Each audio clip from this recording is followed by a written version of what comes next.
Menanggapi postingan-postingan Bang Hotman Paris Hutapea di Instagram mengenai peristiwa meninggalnya salah satu santri di wilayah Kecamatan Rimbo Bujang, Kabupaten Tebo, Provinsi Jambi, dapat kami sampaikan beberapa hal. Pertama, pengungkapan kasus ini telah berlangsung lebih kurang 6 bulan yang dilakukan oleh jajaran penyidik Polres Tebo. Dan dalam proses pengungkapan ini, pondok pesantren sangat terbuka dan sangat mendukung pihak kepolisian. Apapun yang dibutuhkan polisi, pondok pesantren sangat sigap untuk membantu agar secara cepat kasus ini terang benderang dapat diselesaikan. Namun setelah lebih kurang 6 bulan ini, kemudian saksi-saksi telah diperiksa lebih kurang 40-an, mulai dari teman-teman almarhum satu asrama, mulai dari pengurus kamar, mulai jajaran pengurus pondok pesantren, mulai dari jajaran pengurus yayasan. Pihak penyidik belum menemukan alat bukti yang kuat dan cukup untuk menentukan siapa tersangka dari peristiwa ini. Oleh karena itu, patut juga kita hargai dan kita hormati proses hukum yang telah dijalankan oleh penyidik. Kami sendiri sebagai institusi sangat menghargai dan menghormati proses hukum ini, hingga dalam proses yang telah dilakukan oleh penyidik, kami tidak sama sekali melakukan intervensi apapun, seperti yang dituduhkan oleh beberapa orang. Bahkan kami dengan secara terbuka juga menawarkan kepada teman-teman media untuk kemudian melakukan investigasi sendiri terhadap persoalan ini.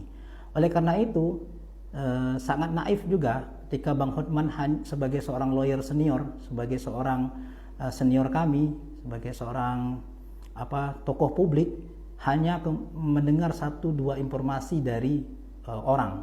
Baiknya Bang, ya, secara objektif sebagai seorang lawyer, Abang juga dong dengan kesempatan yang terbuka membuka ruang bagi pondok pesantren untuk menjelaskan, dan juga membuka ruang bagi pihak kepolisian Polres Tebo untuk juga memberikan penjelasan, sehingga kita dapat mencerdaskan masyarakat dan juga kita menghindari prasangka-prasangka buruk terhadap proses penegakan hukum di tingkat kepolisian Polres Tebo. Seakan-akan kita tidak menghargai apa yang telah dilakukan oleh polisi-polisi ini untuk kemudian bekerja secara maksimal mengungkap peristiwa meninggalnya almarhum Ananda Airul Harahap. Kemudian terkait dengan keadaan bagaimana awal diduga almarhum ini meninggal disengat listrik, itu bukan pernyataan dari pondok pesantren langsung, tetapi dari klinik yang menjadi rujukan pertama dari teman-teman almarhum dan pengurus pesantren ketika menemukan almarhum tergeletak di lantai 3 pondok pesantren. Setelah ditemukan oleh teman-temannya, mereka langsung melakukan evakuasi penyelamatan ke klinik terdekat.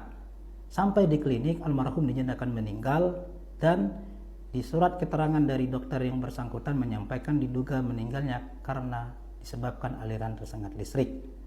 Oleh karena itulah dasar dari pondok pesantren menginformasikan ke publik dan ke masyarakat dan ke media bahwa almarhum meninggal disebabkan tersengat listrik. Oleh karena itu, kita juga patut menghargai dan menghormati proses ini, dan kami sangat juga mendukung kepada Bang Hotman agar kiranya dapat mensupport langsung pihak kepolisian Polres Tebo untuk mengungkap ini. Ayo Bang, kalau mau datang aja ke Tebo, bantu nih Polres Tebonya, atau datang juga ke pondok kami, siap kami layani gitu. Kami berikan ruang terbuka, ayo Bang sama-sama bongkar gitu. Karena ini tidak hanya merugikan keluarga almarhum, tidak merugikan bapaknya saja, tidak merugikan ibunya saja atau keluarganya, tapi sudah merugikan kami sebagai institusi pondok pesantren. Ya, 23 tahun pondok pesantren ini telah berdiri, telah beribuan alumni yang berkontribusi kepada masyarakat, didirikan dengan niat baik, telah melahirkan banyak generasi bangsa yang berkontribusi di tiap desa di wilayah Provinsi Jambi, bahkan ada yang melanjutkan di luar negeri. Ya, ini bukan tempat pembantaian, ini bukan tempat pembunuhan, ini tempat institusi pesantren yang di bawah naungan Kementerian Agama, dan kami juga berafiliasi kepada Nahdlatul Ulama. Kami jelas punya izin, punya legalitas 23 tahun Bang. Ya.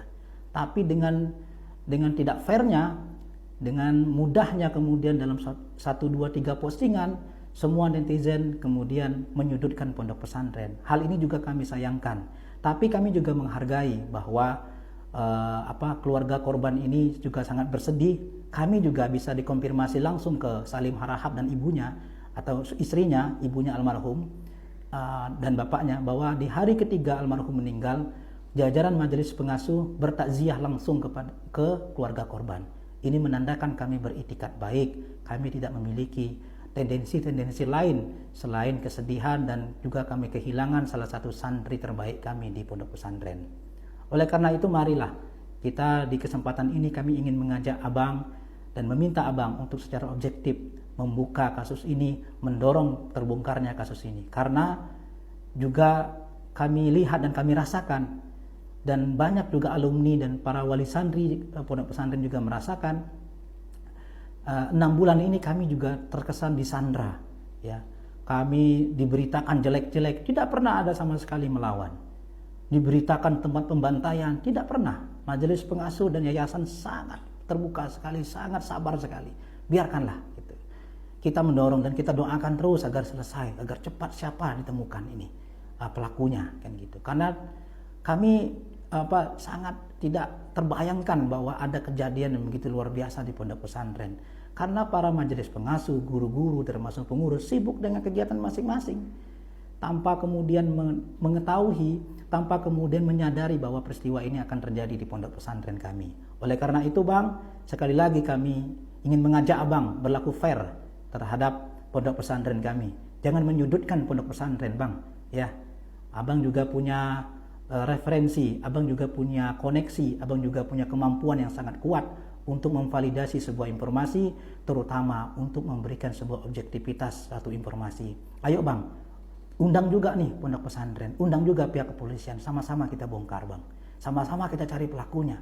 Karena pondok pesantren juga menjadi korban pada saat hari ini.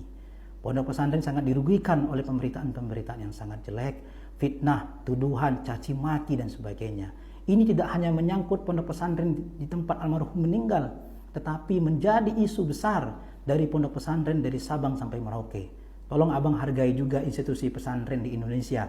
Kami bukan tempat pembantaian, kami bukan tempat pembunuhan, kami tempat institusi pendidikan.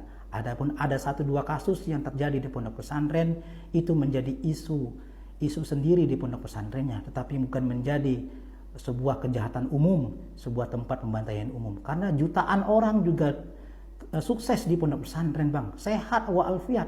Hari ini ada 2.200 santri di pondok pesantren tempat almarhum ini meninggal dalam keadaan sehat, Bang. Dalam keadaan belajar, dalam keadaan tetap fokus pada kegiatan-kegiatannya. Jadi jangan juga jadikan momen ini untuk menyudutkan pondok pesantren. Mari bersama-sama kita cari pelakunya. Kami support 24 jam kita mencari siapa pelakunya yang telah merugikan almarhum, yang telah membuat sedih keluarga korban, yang telah membuat kerugian yang begitu besar kepada pondok pesantren kami. Oleh karena itu, mari sama-sama kami sangat mensupport abang. Kalau perlu abang datang ke Polres Tebo, ayo tunjukkan keahlian abang yang kuat itu untuk menemukan siapa pelakunya. Jika memang kemudian alat buktinya cukup dan ada orang yang diduga kuat melakukan tindakan itu, mari bang kita tangkap bersama-sama. Mari bang kita serahkan ke polisi. Mari sama-sama kita kurung dia, kita adili dia di depan pengadilan, agar semua orang juga semua orang menjadi pelajaran. Pesantren di Indonesia juga semakin ketat terhadap SOP-nya, masyarakat juga semakin cerdas sehingga tidak kemudian menjadikan pesantren tempat persekusi, sehingga pesantren menjadi tempat yang benar-benar sesuai dengan niat dan fungsinya sebagai institusi pendidikan yang berakhlak. Oleh karena itu kami juga mohon kepada Pak Kapolri agar segera menindaklanjuti kasus ini secara maksimal untuk mensupport, bahwa kami sampaikan secara resmi bahwa pesantren kami sangat menghargai proses yang telah dilakukan oleh penyidik. Mereka telah maksimal selama 6 bulan ini. Mereka sangat bekerja keras, 24 jam kami rasakan betul. Kenapa ketika saya mendampingi sampai jam 4 subuh untuk bagaimana proses pengungkapan ini. Oleh karena itu jangan sudutkan juga penyidik-penyidiknya. Jangan tuduhkan juga penyidik-penyidiknya dengan hal yang macam-macam. Mereka bekerja secara profesional dan kami hargai itu. Dan oleh karena itu sekali lagi kami keluarga besar Pondok Pesantren sangat mengharapkan Bang Hotman ke depan agar lebih fair dan objektif untuk mendapat